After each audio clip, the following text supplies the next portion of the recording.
10th inter degree pass or fail తక్కువ వ్యవధిలో life settlement in abroad కొరకు hotel management అంటే Trinity college of hotel management. నమస్తే, welcome to Suman TV. నేను విష్ణు. ప్రస్తుతంతో పాటు NISM and CRISIL certified wealth manager Revanth Chalamala ఉన్నారు. వారితో మాట్లాడదాం.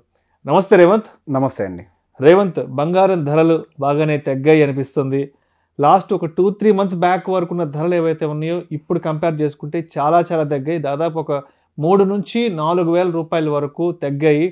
అండ్ ఇప్పుడున్న ప్రైసెస్ చూస్తే 24 క్యారెట్లు 10 గ్రాముల బంగారం ధర చూస్తే 74,000 వద్ద ట్రేడ్ అవుతుంది.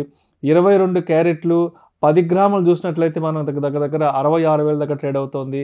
అంటే మామూలుగా రెగ్యులర్గా మనం బంగారం ధరలు పెరిగితే ఎందుకు పెరిగాయని ఆ కారణాల గురించి మాట్లాడుకుంటాం. కాబట్టి ఇప్పుడు తగ్గింది కాబట్టి ఏంటి తగ్గడానికి ఎటువంటి కారణాలు ఉన్నాయి, అదేవిధంగా బంగారంలో ఇన్వెస్ట్ చేసుకోవాలి అనుకున్న వాళ్ళకి, లేదంటే లగ్జరీ ఐటెంగా బంగారం కొనుక్కోవాలి అనుకున్న వాళ్ళకి ఇది సరైన సమయమే అంటారా? సో గోల్డ్ ప్రైజెస్కి సంబంధించి మనం గత కొన్నాళ్ళుగా మాట్లాడుకుంటున్నాం. ఐ థింక్ మన 3-4 మంత్స్ నుంచి కూడా ఇప్పుడు గోల్డ్ ప్రైజెస్ ఏవైతే పీక్ అవుతున్నాయో కొంతవరకు స్లో డౌన్ అవ్వచ్చు అనే అవకాశాలు కూడా ఉన్నాయని అనుకున్నాం. సో బేసిక్గా ఇంతకుముందు కూడా పెరగడానికి రీజన్స్ మాట్లాడుకున్నాం. సో ఇప్పుడు తగ్గడానికి కూడా కొన్ని రీజన్స్ని చెప్పుకుందాం. సో దానికంటే ముందు అసలు గోల్డ్ ప్రైజెస్, నేను గత కొన్ని రోజులుగా కామెంట్స్ కానీ లేకపోతే క్లయింట్స్తో మాట్లాడిన దాని ప్రకారంగా నాకు అర్థమైంది ఏంటంటే, సో గోల్డ్ ప్రైజెస్ పెరగడానికి తరగడానికి వెనకాల ఉన్నటువంటి ఫండమెంటల్ రీజన్ ఇప్పటికీ కూడా మన వాళ్ళకి అర్థం కాలేదు అని అనిపించింది. సో పెట్టుబడులు పెట్టే వాళ్ళకి ఎప్పుడైనా కానీ ఆ ఇన్స్ట్రుమెంట్కి సంబంధించిన అవగాహన ఉంటే సో వాళ్ళు కాన్ఫిడెంట్గా ఉంటారు. ఎప్పుడైతే నాలెడ్జ్ ఉంటుందో అక్కడ కాన్ఫిడెన్స్ ఉంటుంది. ఆ కాన్ఫిడెన్స్ తోటి ఇన్వెస్ట్మెంట్ చేస్తే వెల్త్ క్రియేట్ అవుతుంది.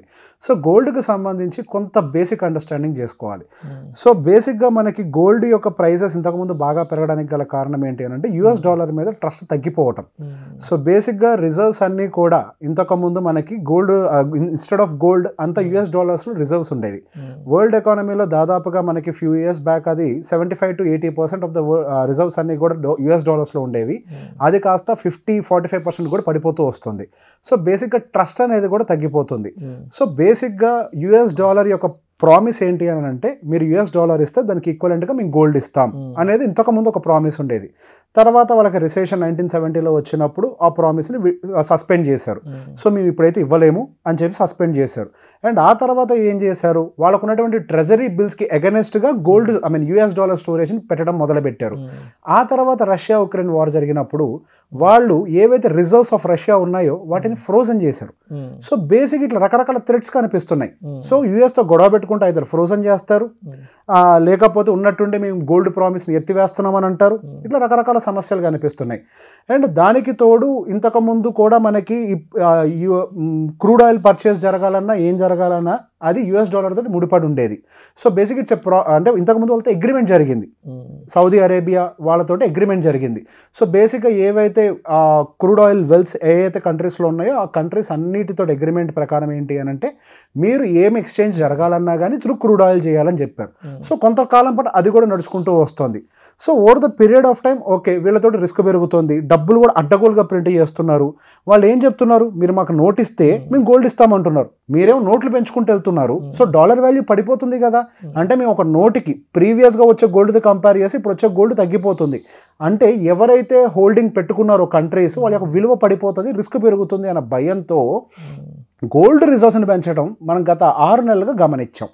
దాదాపుగా రష్యా-ఉక్రెయిన్ వార్ మొదలైన దగ్గర నుంచి చైనా గోల్డ్ రిజర్వ్స్ని విపరీతంగా పెంచుకుంటూ వెళ్ళింది. సో బేసిక్గా మనకి రష్యా-ఉక్రెయిన్ వార్ ఫియర్ వల్ల గోల్డ్ రైజెస్ అని స్టార్ట్ అయింది. అండ్ ఈ US తోటి ఎందుకు అన్నెసరీగా ఏదన్నా సమస్య వస్తే వాళ్ళు మన రిజర్వ్స్ని కూడా ఆపేస్తారు, ఫ్రోజన్ చేస్తారన్న భయంతో వాళ్ళు కూడా రిజర్వ్స్ని పెంచేశారు. ఎంతలా అంటే విత్ నో టైం దాదాపుగా 300 పైపెచ్చు టన్నుల రిజర్వ్స్ని పెంచేశారు. అలానే సింగపూర్ కూడా పెంచింది. అలానే మన ఇండియా కూడా దాదాపుగా 60 to 70 టన్స్ ఆఫ్ గోల్డ్ని ఏది ఇండియాకి బ్యాక్కి తెచ్చింది కాదు, ఫ్రెష్ రిజర్వ్స్ని పెంచింది. సో బేసిక్గా విపరీతమైన బయ్యింగ్ మార్కెట్లో క్రియేట్ అయింది. దానివల్ల గోల్డ్ ప్రైసెస్ పైకి వెళ్ళాయి. అదొక్కటే కాకుండా గోల్డ్ కన్సంప్షన్ ఎక్కువ ఉండే కంట్రీస్ 2, ఒకటి చైనా, రెండోది మన భారతదేశం. చైనాలో కూడా విపరీతంగా గోల్డ్ ఇన్వెస్ట్మెంట్స్ మనలాంటి వాళ్ళందరూ పెడుతూ ఉంటారు, సామాన్యులు పెట్టేది. సో అక్కడ రియల్ ఎస్టేట్ మార్కెట్ గురించి మనం ఇంతకుముందు కూడా చాలాసార్లు డిస్కస్ చేసాం. కొలాప్స్ అయింది. So real estate market collapse అయిన తర్వాత వాళ్ళకి ఎక్కడ పెట్టుబడులు పెట్టాలి ఆల్టర్నేటివ్? డెఫినెట్గా గోల్డ్. అండ్ వాళ్ళ స్టాక్ మార్కెట్ మీరు గమనిస్తే లాస్ట్ 5 సంవత్సరాల్లో 5% రిటర్న్ కూడా డెలివర్ చేయలే. స్టాక్ మార్కెట్ రిటర్న్ ఇవ్వట్లే, రియల్ ఎస్టేట్ ప్రైజెస్ పడిపోతున్నాయి. సో వాళ్ళకున్న ఆల్టర్నేటివ్ సోర్స్ ఆఫ్ ఇన్వెస్ట్మెంట్ గోల్డ్గా మారింది. సో అటు రీటైలర్ కన్సంప్షన్ కూడా చైనాలో విపరీతంగా పెరిగింది. సో డిమాండ్ అంతా బాగా ఎక్కువ పుల్ అవటం మొదలుపెట్టింది. China consumption and as well as ఇండియాలో కూడా ఈ మధ్య రీటైలర్స్ యొక్క కన్సంప్షన్ విపరీతంగా పెరిగింది. మనం రీసెంట్గా ఒక వీడియోలో అనుకున్నాం, ఒక 4-5 ధనిక సెంట్రల్ బ్యాంక్ రిజర్వ్స్తో కంపేర్ చేస్తే మన ఇండియన్ ఉమెన్ దగ్గర ఉండేటువంటి బంగారం చాలా ఎక్కువ, సెంట్రల్ బ్యాంక్స్ కంటే ఎక్కువ ఉంటుంది మన ఇండియన్ ఉమెన్ దగ్గర. సో బేసిక్గా India and China is having huge gold reserve in the retailers. వాళ్ళ రీటైలర్స్ దగ్గర చాలా ఎక్కువగా ఉంది. సో బేసిక్గా బయ్యింగ్ అనేది ఎక్కువగా జరగటం చైనాలో అండ్ మన ఇండియాలో కూడా అది ఈక్వలెంట్గా మెయింటైన్ అవ్వటం, గోల్డ్ రిజర్వ్స్ సెంట్రల్ బ్యాంక్స్ అని పెంచడం వల్ల డిమాండ్ పెరిగిపోయింది విపరీతంగా.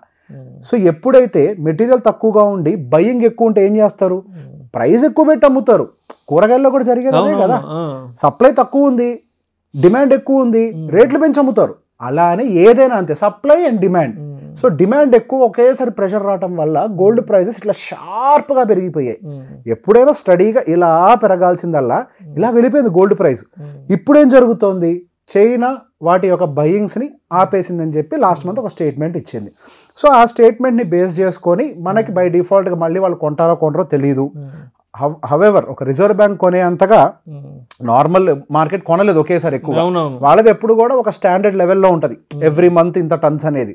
బట్ ఒకేసారి సెంట్రల్ బ్యాంక్ బయింగ్ మొదలు పెడితే వాళ్ళు పెద్ద పెద్ద క్వాంటిటీస్ టన్స్ కొద్ది కొనేస్తూ ఉంటారు. సో దానివల్ల హ్యూజ్ బయింగ్ ప్రెషర్ అప్పుడు బిల్డ్ అయింది. ఇప్పుడు అది ఆపేశారు అని చెప్పి న్యూస్ వచ్చింది. ఇక్కడ 2 భయాలు ఉన్నాయి. సో మనకి వాళ్ళు ఆపేశారు, ఆపటం వరకేనా, మళ్ళీ అమ్మటం మొదలు పెడతారా, ఇది కూడా భయం ఉంది. అమ్మటం మొదలు పెడితే ఏమవుద్ది, కొనేవాళ్ళు తక్కువే అమ్మేటోళ్ళు ఎక్కువ అవుతారు, సెంట్రల్ బ్యాంక్స్ ఎక్కువ సప్లై చేయడం మొదలు పెడితే. సో గోల్డ్ ప్రైజెస్ వాళ్ళు అమ్మటం మొదలు పెడితే విపరీతంగా పడిపోతాయన్న భయంలో వాటిలో ప్రాఫిట్ బుకింగ్ చేస్తున్నారు ఇంతకుముందు ఎవరైతే ఆల్రెడీ కొనుక్కున్నారో. సో బేసిక్గా దానివల్ల ఇప్పుడు మార్కెట్లో గోల్డ్ ప్రైజెస్ అనేవి ఒక టీ జంక్షన్లో ఆగాయి. ఒక రకంగా వై జంక్షన్ అంటాం కదా, ఒక జంక్షన్లో ఆగాయి ఇప్పుడు.